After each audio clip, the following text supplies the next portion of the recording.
আপনারা অনেকেই আমাকে এই বিষয়টি নিয়ে প্রশ্ন করছেন, অনেকেই কমেন্ট করছেন, অনেকেই ইনবক্স করছেন।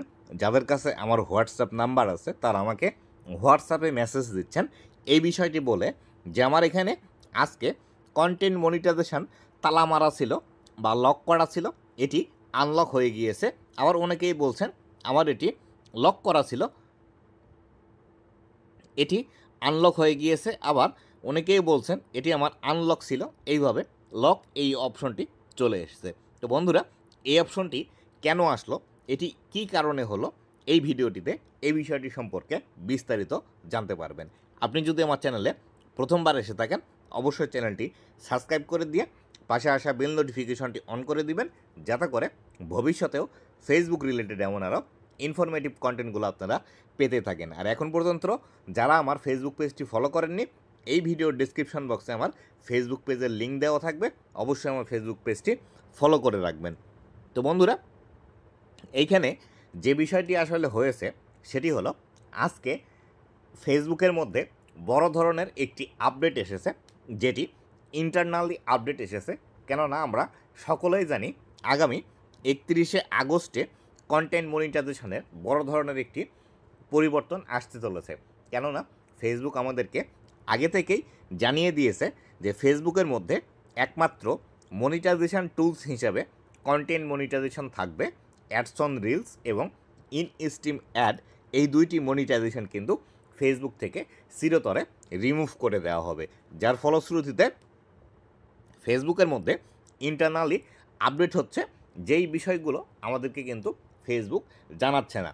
তবে এই আপডেটগুলো হওয়ার কারণে আমাদের অনেকেরই কিন্তু এই যে কন্টেন্ট মনিটাইজেশনের লক করা ছিল এটি এইভাবে আনলক হয়ে গিয়েছে। আবার অনেকেরই এইভাবে আনলক ছিল, আবার এখান থেকে এইভাবে লক হয়ে গিয়েছে। তো এই যে আনলক এবং লক হওয়ার যে বিষয়টি আছে, এই বিষয়টি আসলে হয়েছে কেন এবং এখান থেকে আপনাদের কি বেনিফিট আছে সেই বিষয়টি আসি এই বিষয়ে আলোচনায়। তো এইখান থেকে দেখুন, এইখানে যে আনলকের অপশনটি আছে বা তালামারা আছে, লক করা আছে, এইখানে কিন্তু লেখা আছে নট ইয়েট ইলিজেবল। এবং এইখানে যদি আমরা চলে আসি, এই যে এখান থেকে কিন্তু আনলক করা আছে, এইখানেই কিন্তু লেখা আছে নট ইয়েট অ্যাভাইলেবল। তো এই যে নট ইয়েট ইলিজেবল এবং নট ইয়েট অ্যাভাইলেবল, এই যে বিষয়টি লেখা আছে, এই দুইটা বিষয় কিন্তু একই বিষয়। মানে এখন পর্যন্ত আপনার জন্য এটি অ্যাভাইলেবল হয়নি বা আপনার জন্য এটি এখন পর্যন্ত চালু হয়নি। তো এইখান থেকে যে বিষয়টি হয়েছে সেটি হলো, এটি হলো বর্তমানে ডিজিটাল ফরম্যাট। এবং এই যে বিষয়গুলো দেখতে পাচ্ছেন, এখান থেকে আমার স্টার আছে, সাবস্ক্রিপশন আছে, কন্টেন্ট মনিটাইজেশন আছে এবং ক্রিয়েটর স্টোর ফন্ড আছে। এই সবগুলো বিষয়গুলো এখান থেকে কিন্তু ডিজিটাল ফরম্যাটে দেখাচ্ছে। এখানে কিন্তু একটি নির্দিষ্ট ফরম্যাট আছে, সেই ফরম্যাটগুলো বা এই যে লোগোগুলো আছে এগুলো কিন্তু ডিজিটাল ফরম্যাটে দেখাচ্ছে। যদি আমি পরবর্তী স্ক্রিনশটের মধ্যে আসি, এইখান থেকে দেখতে পাবেন এখানেও এই বিষয়গুলো ডিজিটাল ফরম্যাটেই দেখাচ্ছে, কিন্তু এখান থেকে লক করা আছে। মানে এটি আগের যে বিষয়গুলো আছে সেই বিষয়গুলো কিন্তু এখান থেকে এইভাবে দেখাচ্ছে। এটি আগের এবং আগে যেটি দেখালাম এটি পরের।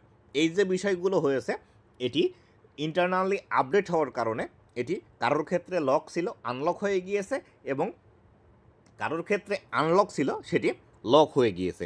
এই ক্ষেত্রে আপনাদের কোনো বেনিফিট এখান থেকে নেই। কেননা যদি আপনাকে কন্টেন্ট মনিটাইজেশনের সেট আপ দেয় ফেসবুক, এইখান থেকে আপনাকে কিন্তু এই যে এই পাশে একটি সেট আপ লেখা থাকবে, তখনই কিন্তু আপনাকে কন্টেন্ট মনিটাইজেশন ফেসবুক থেকে সেট আপ দেবে। যে এর আগে যতই যা কিছু আসুক না কেন, এটি আপনার জন্য কোনো উপকারিতা নিয়ে আসবে না। তাই অবশ্যই এই বিষয়টি মনে রাখবেন যে আপনাদের যদি এখান থেকে সেট আপ লেখা না আসে, তাহলে সেই ক্ষেত্রে কন্টেন্ট মনিটাইজেশন আপনার এখান থেকে চালু হয়নি। এটি আনলক থাক অথবা লক করা থাক, তালা মারা থাক, তালা না থাক, এখানে সেট আপ না আসা পর্যন্ত আপনাদের এখান থেকে সেট আপ হবে না। আশা করি বিস্তারিত বিষয়টি বুঝতে পেরেছেন। তো বন্ধুরা, এই ছিল আজকের ভিডিওটি কেমন লেগেছে অবশ্যই জানাবেন এবং এই ভিডিওটি অবশ্যই শেয়ার করে ছড়িয়ে দেবেন। কেননা এই ধরনের কনফিউশন বর্তমানে অনেকেরই মনের মধ্যে হচ্ছে, যার ফলশ্রুতিতে এই ভিডিও যদি আপনি শেয়ার করেন, আপনারা যারা ক্রিয়েটার বন্ধুরা আছে তারাও কিন্তু এই বিষয়গুলো সম্পর্কে সঠিক ইনফরমেশান নিয়ে সঠিকভাবে ফেসবুকের মধ্যে কাজ করতে পারবে। তো বন্ধুরা, ভালো থাকবেন, সুস্থ থাকবেন, আবারও দেখা হবে নতুন কোনো ভিডিওতে। ধন্যবাদ সবাইকে।